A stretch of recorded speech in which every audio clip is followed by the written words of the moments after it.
என் ஆத்துமாவே தேவனையே நோக்கி அமர்ந்திரு, நான் நம்புகிறது அவராலே வரும். ஆம் பிரியமானவர்களே, நீங்கள் நம்புறது ஏன் தெரியுமா உங்கள் கைக்கு வராமல் தாமதமாயிட்டே இருக்குது? விசுவாசம் குறைந்திருக்கிறது. நீங்கள் நினைக்கிறீங்க இந்த காரியம் நடக்கணும்னே. நீங்கள் ரொம்ப நாளாக ஜெபம் பண்ணிகிட்ருக்கீங்க, ஆனால் உங்கள் விசுவாசத்தோட அளவு கம்மியாக இருக்குது. இப்போது ஒரு கேன்சர் பேஷண்ட் இருக்காங்கன்னு வச்சுப்போம். அவங்க இந்த நோயினால் நான் செத்துருவேன், இல்லை இந்த நோயினால் ஒன்றுமே நடக்காது அப்படின்னு நினச்சிக்கிட்டு அவங்க சும்மா ப்ரேயர் பண்ண வந்தாங்கன்னா அவங்களுடைய ஜெபத்துக்கு பதிலே வராது. அவங்களுக்குள்ள கொஞ்சம் விசுவாசம் வேணும். ஏசப்பா என் ஜெபத்தை கேட்பாங்க, நான் என்னுடைய சூழ்நிலை மாறும், நான் இந்த வியாதியிலேருந்து விடுதலையாகி நான் எல்லாருக்கும் முன்னாடி நான் சாட்சியாக நிற்பேன்னு கொஞ்சம் விசுவாசம் அவங்களுடைய இருதயத்தில் இருந்துச்சுன்னா நிச்சயம் அவங்களுடைய வியாதி அவங்கள விட்டு நீங்கி போயிடும்.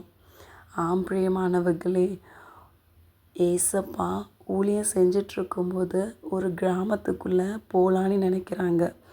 ஆனால் அங்கே இருக்கிற ஜனங்களிடத்துல விசுவாசமே இல்லை. அதனால் ஏசப்பா அந்த கிராமத்துக்குள்ளே போய் அங்கே அற்புதங்களே செய்ய முடியலை. ஸோ விசுவாசம் இருந்தால் தான் ஏசப்பாவால் அற்புதம் செய்ய முடியும். என் வாழ்க்கையிலே பாருங்களேன், நான் குழந்தைக்காய் 3 வருடம் காத்துட்ருந்தேன். யாராவது குழந்தைய பற்றி பேசினாலே அழுதுருவேன். கட்டில் காலை பிடிச்சி அழுவேன். ஏசப்பா, இதை உங்கள் காலாக நீங்கள் நினச்சிக்கோங்க ஏசப்பா, நான் இந்த காலை பிடிச்சி அழுவுறேன், எனக்கு கர்ப்பத்தின் கனியை நீங்கள் தரணும் அப்படி சொல்லிலாம் புலம்பிகிட்டே இருந்திருக்கேன். எங்கள் வீட்டில் ப்ரேயர் மீட்டிங் நடக்கும். அப்போது பாட்டு பாடும்போதெல்லாம் நான் என்ன நினைப்பேன்னா, எனக்கு முன்னாடி ஒரு டவல் விரித்து ஒரு குழந்த படுத்துட்ருக்கிற மாதிரி நான் நினச்சிட்டு தான் பாட்டு பாடுவேன். ஏன்னா ஏசப்பா எனக்கு சீக்கிரம் குழந்த தருவாங்கன்னு எனக்குள்ள ஒரு நம்பிக்கை. ஸோ காணாததை நான் விசுவாசித்தேன், இல்லாத குழந்தை எனக்கு முன்பாக படுத்திருப்பதை நான் விசுவாசித்தேன். இந்த வார்த்தைகளை நான் அறிக்கை செய்தேன். மலடியை சந்தோஷமான பிள்ளை தேர்ச்சியாக்கி வீட்டில் குடியிருக்க செய்கிற தேவன். இந்த மாதிரி இன்னும் நிறைய வார்த்தைகள் வைக்க செய்கிற நீர் பிரசவத்தை தடுப்பீரோ, பெற பண்ணுகிறவராகிய நீர் பெற பண்ணாமல் இருப்பீரோ. இந்த மாதிரி நிறைய வார்த்தைகளை நான் அறிக்கையிட்டு ஜோம் பண்ணுவேன். அப்புறம் எனக்கு ஏசப்பா கிருபையாய் முதல் ஒரு ஆண் குழந்தை, இரண்டாவதும் ஒரு ஆண் குழந்தையை கொடுத்தாங்க. ஸோ பிரியமானவர்களே, நம்மளுடைய சிறையிருப்புலேருந்து நம்ம வெளியே வரணும் அப்படின்னா நமக்குள்ளே அதிக விசுவாசம் வேணும். 4 மணிக்கு எழுந்துச்சி நீங்கள் ப்ரேயர் பண்ணும்போது இந்த இடத்துல ஏசப்பா இருக்காங்கன்னு நீங்கள் முதல்ல விசுவாசிக்கணும்.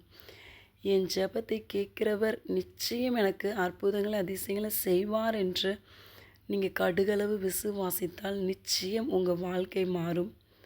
அதிசயங்களையும் அற்புதங்களையும் நீங்கள் நிச்சயம் பெற்றுக்கொள்வீர்கள். உங்களை கொண்டு தான் ஏசப்பா அநேகருக்கு சுவிசேஷத்தை தான் சொல்ல போகிறாங்க. உங்களையும் என்னையும் தான் சாட்சியாக நிறுத்த போகிறாங்க. புறஜாதி ஜனங்கள் ரட்சிக்கப்படுவது உங்கள் மூலமாகவும் என் மூலமாகவும் தான். சரியா?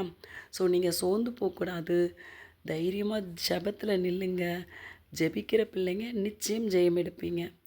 உங்கள் வாழ்க்கையில் ஏசப்பா தோல்வியெல்லாம் வெற்றியாய் மாற்றுவாங்க. உங்கள் வாழ்க்கையில் உள்ள கசந்த மரம்லாம் ஏசப்பா மதுரமாய் மாற்றுவாங்க. சோர்ந்து போகாதீங்க. இப்படியே இருந்து நீங்கள் மறித்து போகிறது கிடையாது. உங்கள் ஏழ்மை நிலை எல்லாமே ஏசப்பா மாற்றிடுவாங்க. உங்களுடைய சுகவீனங்கள் எல்லாம் சுகமாய் மாறும். ஏசப்பாவை சந்தோஷமாக துதித்து பாடிக்கொண்டே இருங்க. ஏசப்பா மேலே விசுவாசம் வைங்க. எவ்வளோ முடியுமோ அவ்வளோ விசுவாசம் வைங்க. விசுவாசம் இல்லாதவங்க ஏசப்பா என் இருதயத்தில் விசுவாசத்தின் அளவை பெருக்குங்க ஏசப்பா கிட்ட கேளுங்க. நிச்சயம் அவர் செய்வார். ஜெபத்தை கேட்கிறவர் அவர் நிச்சயம் அற்புதம் செய்வார். ஸோ நாம் விசுவாசம் உள்ளவர்களாக இருப்போம். தேசத்தை கலக்குகிறவர்களாய் மாறுவோம். கர்த்தர் உங்களை ஆசீர்வதிப்பாராக.